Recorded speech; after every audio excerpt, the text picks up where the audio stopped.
First up, I am going to read a poem by the Russian poet Anna Akhmatova, and this is a poem that she wrote about waiting in the lines to find out information about her son who was in prison, and that there's some included information about it, that there was a woman with bluish lips standing behind me who of course had never heard me called by name before, woke up from the stupor to which everyone had succumbed and whispered in my ear. Everyone spoke in whispers there. Can you describe this? I answered, yes, I can. And then something that looked like a smile passed over what had once been her face. So this is a poem, the long poem Requiem, which this story prefaces, describes the years of terror. It ends as follows. Epilogue 1. I learned how faces fall, how terror darts from under eyelids, how suffering traces lines of stiff cuneiform on cheeks, how locks of ashen blonde or black turn silver suddenly. Smiles fade on submissive lips, and fear trembles in a dry laugh, and I pray not for myself alone, but for all those who stood there with me in cruel cold and in July's heat at that blind red wall. Epilogue 2. Once more the day of remembrance draws near. I see, I hear, I feel you. The one they almost had to drag at the end, and the one who tramps her native land no more, and the one who, tossing her beautiful head, said, coming here is like coming home. I'd like to name them all by name, but the list is confiscated and nowhere to be found. I have woven a wide mantle for them, from their meagre, overheard words. I will remember them always and everywhere. I will never forget them, no matter what comes. And if they gag my exhausted mouth, through which a million scream, then may the people remember me on the eve of my remembrance day. And if ever in this country they decide to erect a monument to me, I consent to that honour, under these conditions.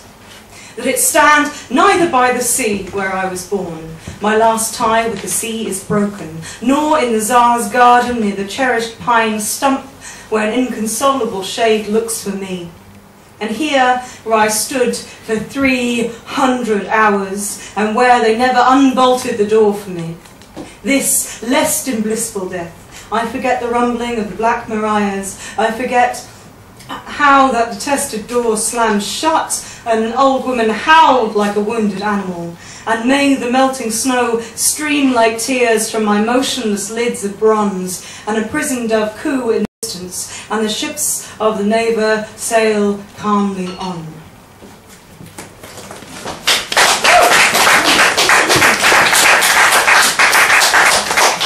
Yeah, her work was unofficially banned in Russia between 1925 and 1940.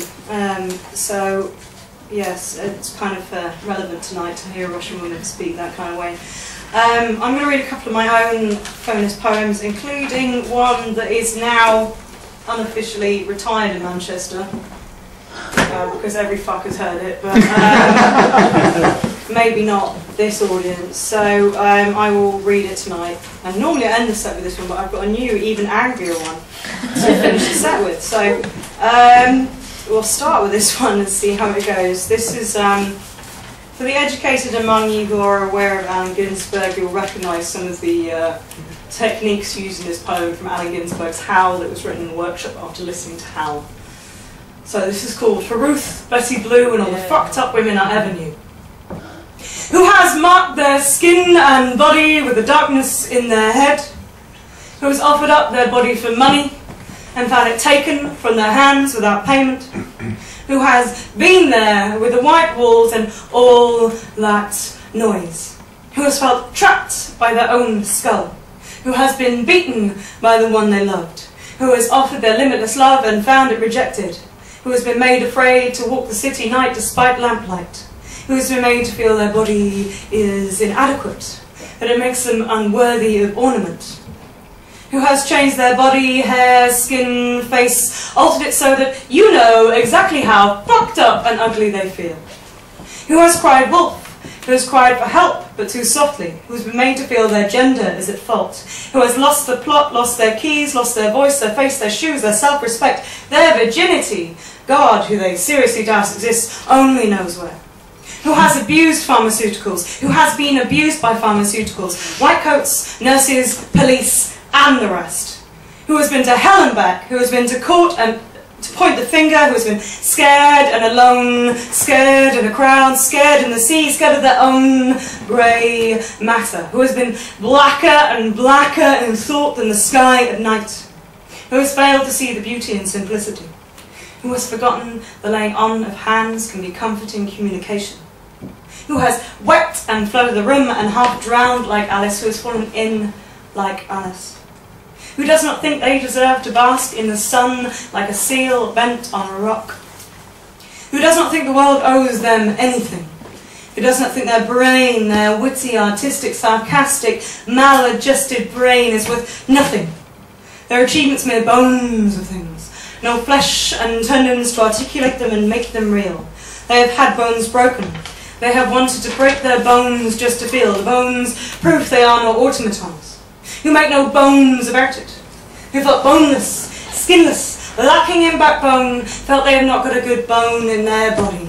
All bad bones, sick bones, bones riddled with some sickness east from the inside out. They have been down to the bare bones of their person, who have sought out bones. Bones hang round their necks of dead mothers, brothers, fathers, friends, sisters, strangers, lovers.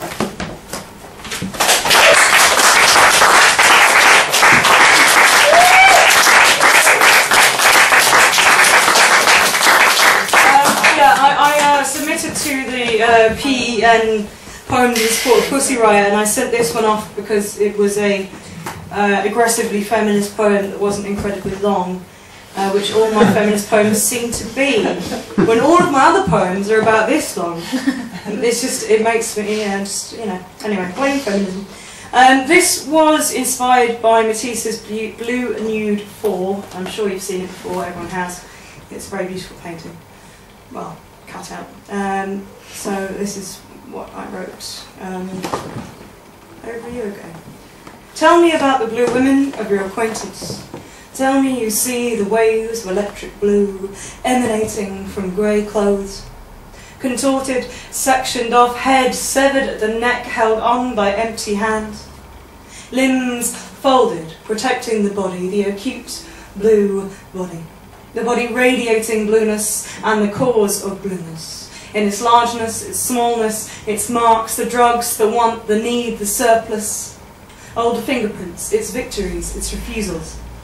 Only blue women really sing the blues, their treble clefs and quavers blue between the lines on sheet music, on their breath, out of speakers, in steam and showers, all unnoticed in tears and cheap scorching whiskey, trembling cerulean fading to stonewash in the troposphere. I am a blue woman too, after the smell of spent explosives dissipates on the 6th of November, till the wilting of daffodils on the 6th of April, I too am gas, flame, pained, burning up those who touch. Blue women are too sharp. Walking blades, they cut swathes unnoticed.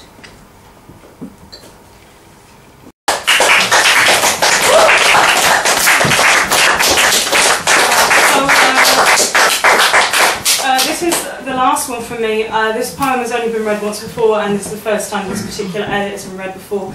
It was inspired by an Edgar Allan Poe short story called The Man Who Was All Used Up. But this is The Woman Who Was All Used Up. First, pluck out your eyes. No longer see lascivious stares or sneers, men pantomiming your breasts on their own flat chests. Your fault for having a comical body, for being other. Besides, your eyelashes were likely to be too pale and short, and the iris not the startling uniformity of contacts. Van Gogh both your ears. No longer hear men clamouring for your attention, trying to persuade you into car seats. No longer hear bitch when you don't respond. No longer hear the latest ad for ridding yourself of those unsightly underarm wrinkles. Take off your breasts, that outward provision of femaleness, an abundance, a lack, too little in common with silicone. Lock up your cunt in a box, nothing left to grope, to aim for between the legs. Then unscrew those legs at the hip joints, those shapely ankles, those thighs, always too much in the thigh, the wrong texture, all that hair, visible veins.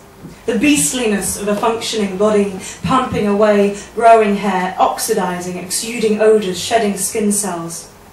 One beauty is stasis. Still feel strange men breathing down your neck on the bus. Flay yourself. Save on your makeup bill. Remove all that lovely adipose tissue, curved muscle, dismantle the skeleton, those sexy bones beloved of billboards, and leave only those ugly pumping veins and the ignored brain.